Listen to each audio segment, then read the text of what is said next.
آیا تا به حال در یک وضعیت نامشخص از متن پیام‌ها قرار گرفتید و با اشتیاق می‌خواید که دوستتون رو هیجان زده کنید؟ برای بسیاری از شما فهمیدن چگونگی ارسال پیام به عشقتون یک بازی فکریه. حداقل اگه نمیتونید خیلی قوی وارد این بازی فکری بشید، اما نباید خیلی هم بی‌تفاوت باشید. اگر به دنبال راههایی برای هیجان زده کردن طرف مقابلتون از طریق پیامک هستید، نگران نباشید. ما راهنمایی‌های کاملی برای شما داریم.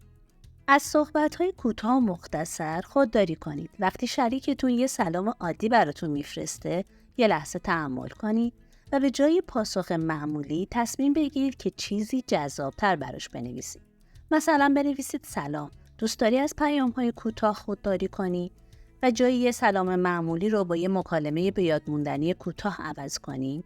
با این کار طرف مقابل رو تحت تاثیر قرار میدید و نه تنها با این کار او رو ترغیب به گفتگو میکنید، بلکه تشویقش میکنید تا مطالب جالبتری رو با شما به اشتراک بذاره و مشتاق میشه که با شما صحبت کنه.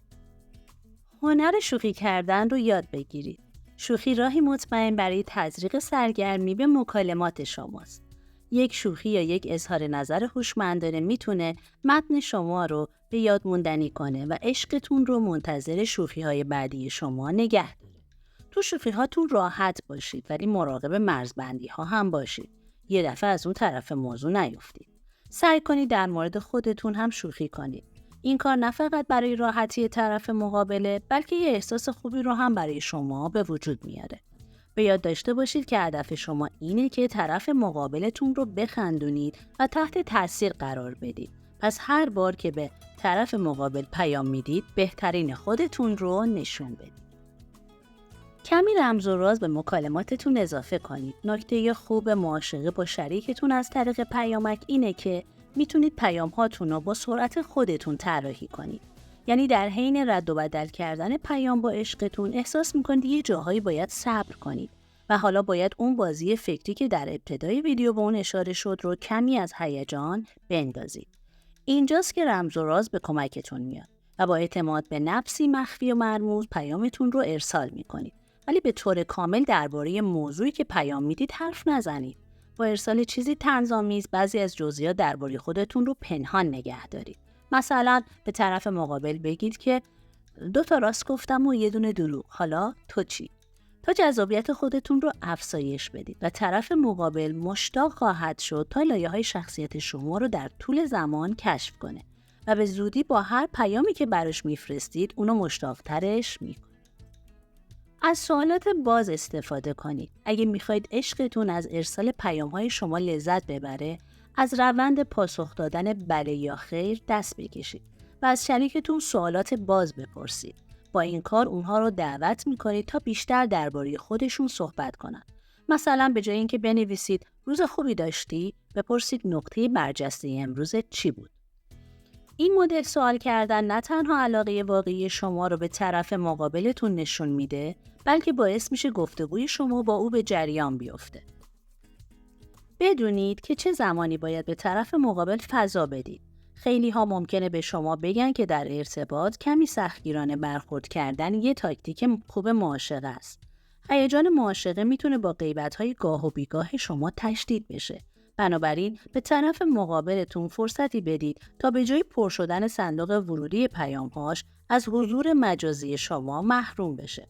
پیام‌های با کیفیتی رو انتخاب کنید که تأثیری ماندگار به جا بذارن و اجازه بدید انتظار شریکتون به طور طبیعی شکل بگیره. این باعث میشه که با اشتیاق منتظر هر پیام شما باشه. اخبار هیجان انگیزتون رو به اشتراک بذارید. مثلا در یک مسابقه برنده شدید یا برای اولین بار آشپزی رو امتحان کردید و نتیجه شکست اسطوره‌ای بوده. به اشتراک گذاشتن این لحظه ها، بزرگ یا کوچیک، یه ارتباطی رو برقرار میکنه و عشقتون در مورد اتفاقات هیجان انگیزی که در زندگی شما رخ داده، مثل داستان خنده‌دار، موفقیت‌های اخیرتون یا یه ماجراجویی در آینده، در جریان قرار میگیره. به اشتراک گذاشتن خبرهای مثبت احساس تجربه‌های مشترک ایجاد میکنه. به یاد داشته باشید که این موضوع برای لاف زدن و دروغگویی نیست، بلکه دعوت از شریکتون به دنیای خودتونه. و در نهایت کی دوست نداره یه داستان خوب یا یه اتفاق خنده‌دار رو بشنوه؟ ارسال پیام‌های صبح بخیر و شب بخیر متفکرانه. تصور کنید عشق شما با صدای اعلان تلفنش بیدار میشه و پیام متفکرانه صبح بخیر شما مثل شعاعی از آفتابه. ناگهان روزش رو با لبخند شروع میکنه. یا به غروب آفتاب فکر کنید وقتی گوشی رو باز میکنه و میبینه که شما براش نوشتید.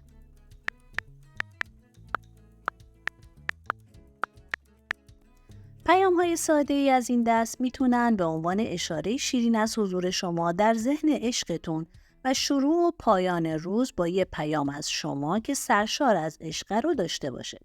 ارسال پیام به شریکتون باید تجربه لذت بخش باشه، نه یه تجربه اعصاب خورد. دنیای هیجان انگیز متن‌های معاشقه رو با این نکات تایید شده تجربه کنید و البته هیچ موردی تضمین 100% نداره. و قطعاً شما در ارسال پیام برای شریکتون تجربه‌های مفید و کاربردی دارید.